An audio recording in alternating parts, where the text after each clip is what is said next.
দাদার বাইকের আছে ও 100 টাকাটা বড় ব্যাপার না। কি এমনি গাড়ি কেনার চিন্তা ভাবনা আছে কি, না এমনি চালানোর জন্য? হ্যাঁ, কিনার তো আছে, পরে পরে ক্লাসে কিনবো। ও, আচ্ছা ঠিক আছে, তুমি কল করো, আমি দেখছি। তুমি তো কটার সময় ফ্রি হবে বিকালে? ওই সময় কল করবো তাহলে। আমি কল করতে হবে না, আমি তোমার নাম্বারটা থাকলে আমি কল করে নেবো যদি আসি। তো ঠিক আছে, যদি আমি এদিকে আসি ওই গাড়ি নিয়ে, তাহলে আমি তোমাকে কল করে নেবো। কেন, ওই গাড়ি ভালো লাগে খুবই? না মানে ইন্টোরিয়াটা কেনার প্ল্যান হচ্ছে আমার। ইন্টোর, তোমার কাছে কোনটা আছে? আমার যে রেস এক্সপি। ইন্টোরটা কেনার প্ল্যান হচ্ছে। 17 বছর বয়স, হ্যাঁ, সামনে মাধ্যমিক আছে, সামনের বছর। আচ্ছা ঠিক আছে, আমি কল করে নেবো তোমাকে এদিকে আসলে পরে, ঠিক আছে? বুঝলি কিন্তু? হ্যাঁ হ্যাঁ, ওকে।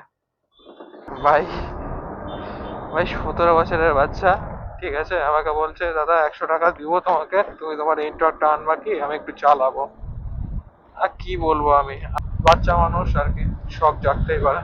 এ বয়সে আমারও গাড়ির প্রতি সেরকমই সমানে